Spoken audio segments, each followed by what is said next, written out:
7:31, seguimos con más información aquí en De 6 a 9, ya le habíamos anunciado, está con nosotros la ministra de la Mujer y Poblaciones Vulnerables, Marcela Guaita, así que si usted tiene alguna pregunta, algún comentario, ya sabe, a nuestra dirección de Twitter, @canaln_.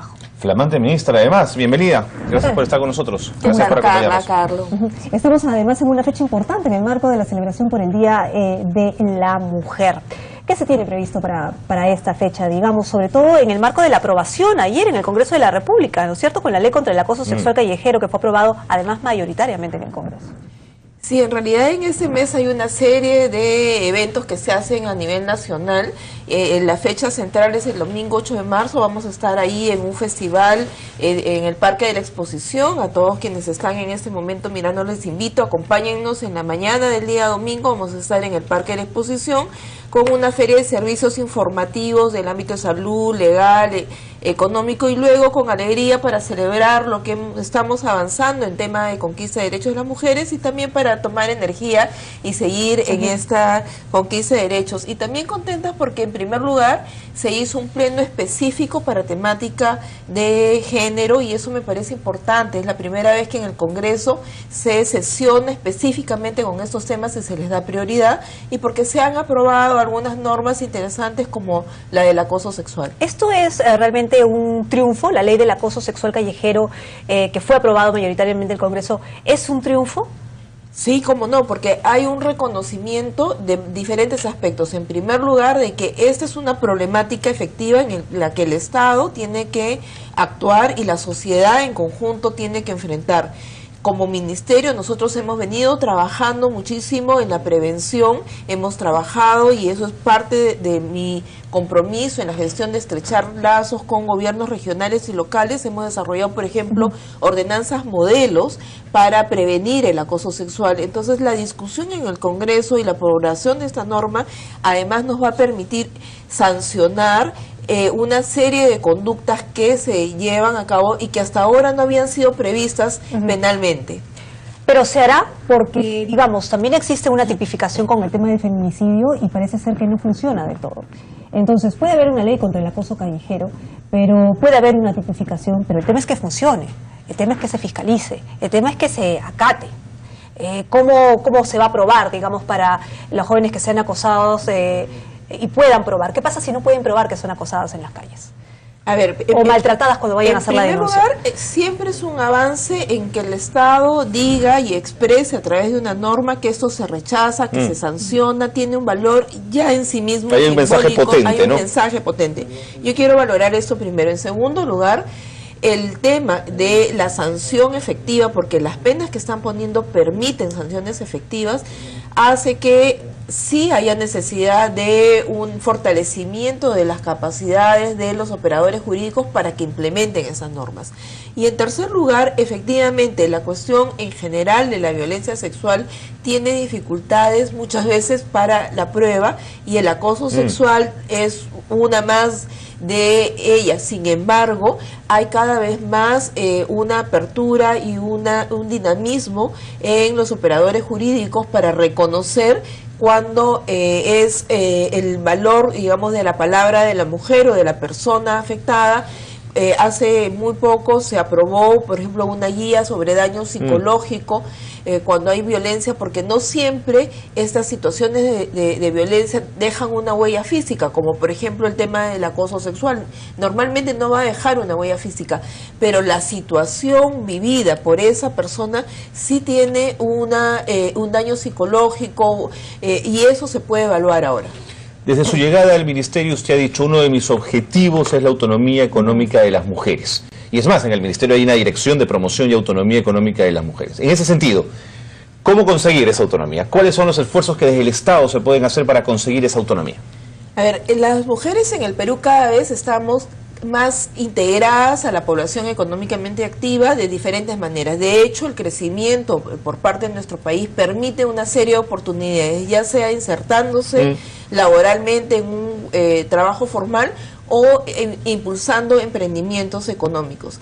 En el ámbito laboral nosotros tenemos la responsabilidad de exigir el cumplimiento de la normatividad, dándole las condiciones para que estas mujeres se incorporen, porque muchas de ellas van a estar en edad reproductiva.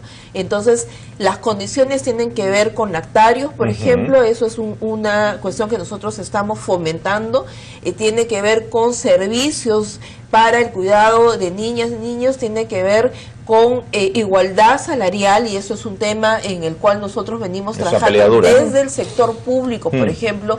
Todo el impulso de la carrera pública va a permitir una mayor igualdad en términos salariales, porque todavía tenemos una brecha importante. Entonces, todos estos son ámbitos en donde nosotros tenemos que vigilar, porque el mandato del Ministerio de la Mujer es un mandato rector en relación con todo el Estado peruano, y la implementación de muchas políticas tiene que ver con otros sectores. Sin duda, y eso cómo lo enganchamos, por ejemplo, con la necesidad de las mujeres en quedarse en sus hogares y ser maltratadas por el tema de la manutención.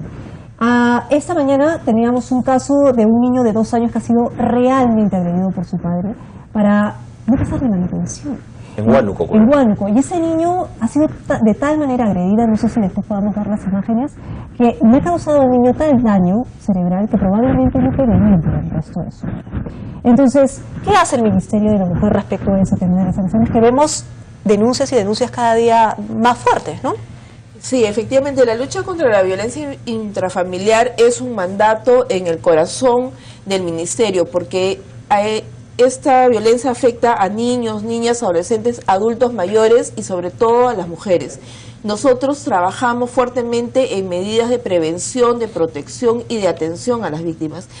En ese caso, nuestro servicio está ya haciéndose cargo y se ha aproximado para, en primer lugar, nuestro mandato principal es restablecer las condiciones en la víctima para que pueda seguir adelante, y en segundo lugar, establecer la sanción correspondiente a través del sistema jurídico de quien ha sido agresor. Sin embargo, yo quiero desde acá hacer un llamado a una cadena de acción. Yo creo que todas las personas tienen que sumarse a una lucha contra la violencia intrafamiliar, porque esto... ¿Todos los ciudadanos comprometidos con esto, ministra? Todas las ciudadanas, todos los ciudadanos tienen que comprometerse. En el Perú, lamentablemente, las cifras son muy altas. Hay 7 de cada 10 mujeres en relación de pareja han sufrido violencia. El 60% de nuestras niñas y de nuestros niños sufren de violencia. Entonces, esto no es un tema que va a resolver solamente el Estado. Todos los actores sociales tienen que comprometerse. Pero el Poder Judicial, ministra,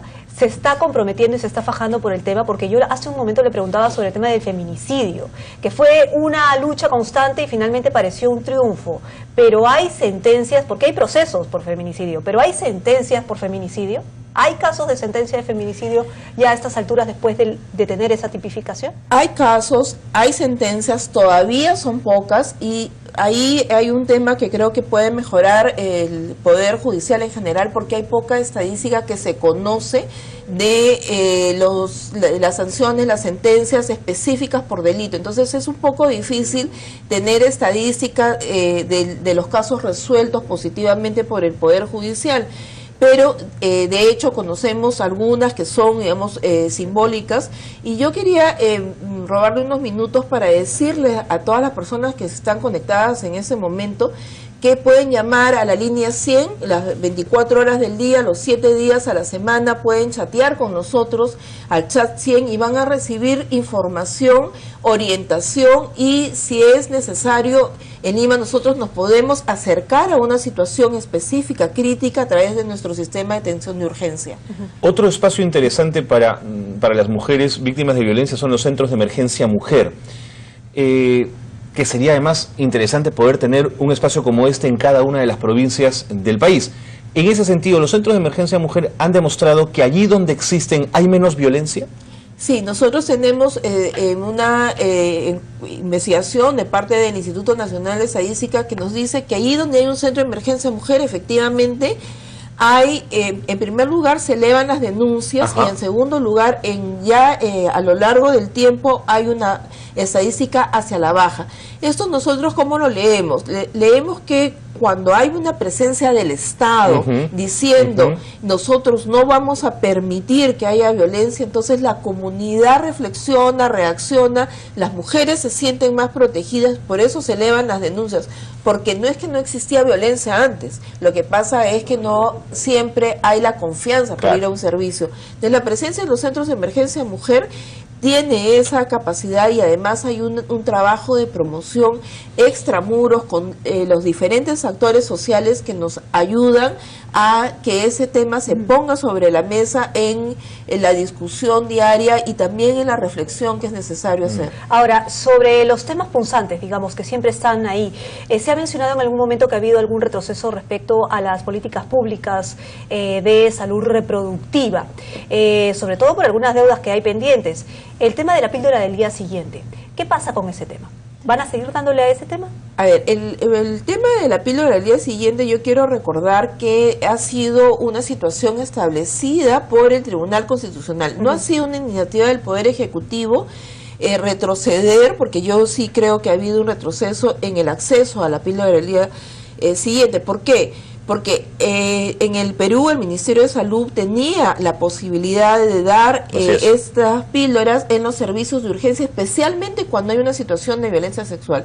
Y es una sentencia del Tribunal Constitucional que no permite que se dé ese tipo de medicamentos en los servicios públicos. Sin embargo, no dice nada en relación con la posibilidad de que estos estén al alcance del público en la farmacia. Claro, entonces establece una discriminación en términos de quién tiene capacidad adquisitiva. Nosotros somos respetuosas de las instituciones constitucionalmente autónomas, por lo tanto nos toca ser respetuosas de esa sentencia del Tribunal Constitucional. Sin embargo, creemos que tiene que revisarse porque esto afecta los derechos de las mujeres, especialmente en las situaciones de violencia sexual. Y en el caso del embarazo adolescente, ¿la píldora del día siguiente podría ayudar a disminuir las cifras, que en algunas regiones son espeluznantes? A ver, el embarazo adolescente es una problemática grande en el cual hay que trabajar también intersectorialmente y tiene que ver sobre todo con situaciones de violencia. Menores de 15 años que están embarazadas, estamos hablando de una situación de violencia, muchas veces de incesto, pero también de falta de proyecto de vida. Seguro. Las tasas más altas de embarazo adolescente están en la Amazonía.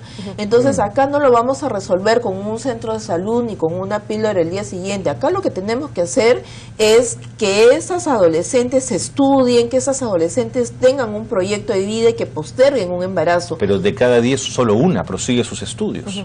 Lamentablemente esto es algo que también socialmente tenemos que trabajar. Las normas están dadas, está prohibido rechazar a una adolescente cuando está embarazada. Sin embargo, el entorno social no la habilita. Pero es presencia del Estado también, ¿no? Es presencia del Estado, se necesita, digamos, reforzar esto, pero también hay que darle condiciones a ese adolescente para que pueda continuar los estudios, acompañamiento. Es una situación bastante crítica. Ministra, en breve se va a discutir en el Congreso de la República el proyecto de la Unión Civil. ¿Cuál es el punto de vista del Ministerio de la Mujer respecto a este tema? Bueno, en ese tema el Ministerio de Justicia ya se ha pronunciado, tiene un pronunciamiento positivo y por lo tanto el Ministerio de la Mujer acompaña el pronunciamiento del Ministerio de Justicia y nosotros alentamos el debate en el Congreso y esperamos que allí haya un resultado positivo en términos de lo que el Congreso permita regular situaciones de ese tipo, porque el Estado le toca establecer políticas frente a una realidad que existe. Entonces nosotros estamos esperando el debate en el Congreso y seremos respetuosos de aquello que allí se consensúe. Ministra Guaita, quítese el fajín. ¿Qué piensa usted de la Unión Civil? ¿Qué le parece como posibilidad, como proyecto? A ver, como yo les estaba diciendo, nosotros nos parece que el Estado tiene que desarrollar políticas frente a una realidad. Como ministra de Estado, yo debo acompañar y respaldar la opinión que tiene el sector justicia en esa temática. Pero como usted, personalmente, porque sabemos, digamos, que usted viene de formación progresista, es abogada, ha sido abogada de Flora Tristán, y digamos que las anteriores ministras han tenido más bien un corte conservador. Entonces, nos gustaría saber si es que, de alguna manera, las vías o el estilo de un Ministerio de la Mujer, de un ministerio que representa a las mujeres en nuestro país, a todas, no solamente las progresistas y conservadoras, sino a todas, ¿no es cierto? ¿Cuál es su punto de vista? Yo como abogada estoy contra toda forma de discriminación, trabajo por los derechos humanos de todas las personas, especialmente de niñas, niños, adolescentes, y mi compromiso sobre todo es con la defensa de los derechos de la mujer, y evidentemente dentro del ministerio estamos trabajando porque, por ejemplo, la comunidad de gay, lesbianas, transexuales sufren una serie de situaciones de violencia que son muy fuertes al interior incluso de sus familias, y necesitan también un reconocimiento de esta problemática y una respuesta positiva para restablecer estas relaciones. Entonces, yo trabajo por los derechos humanos y por la no discriminación.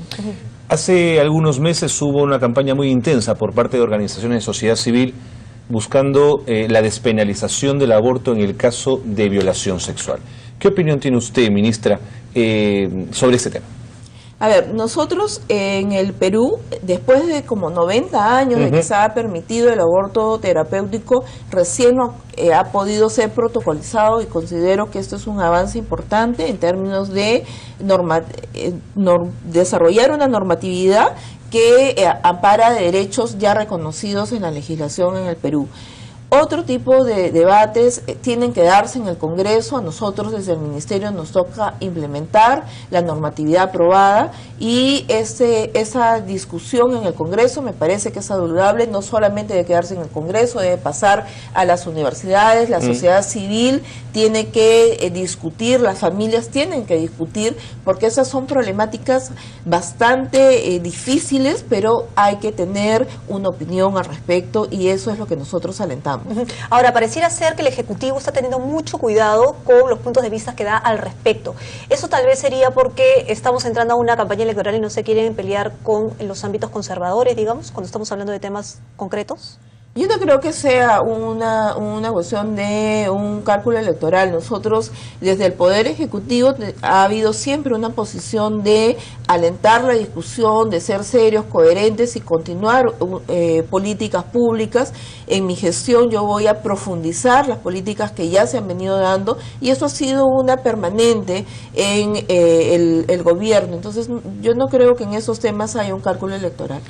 Pero a nosotros nos gustaría quizá una ministra de la mujer que por supuesto aliente la discusión y el debate como usted lo hace, pero que también nos diga: yo estoy con la unión civil, o yo no estoy con la unión civil, o yo estoy con el aborto en caso de violación sexual, o no estoy. ¿Por qué nuestra ministra de la mujer no nos puede contestar con esa firmeza? A ver, nosotros desde el Ministerio de la Mujer tenemos una serie de rectorías, y mi trabajo es enfocarme en aquellos temas que nosotros somos rectores. Nosotros manejamos 7 planes nacionales que tienen que ver con la infancia, con la familia, con las personas adultas mayores, con las personas con discapacidad, con materia de población, con materia de violencia contra la mujer e igualdad de género. Mi trabajo como ministra es hacer que estos 7 planes y los resultados se cumplan, trabajando multisectorialmente y con los gobiernos regionales y locales. Ese es mi compromiso. Yo me tengo que enfocar en aquello que nuestro sector tiene responsabilidad.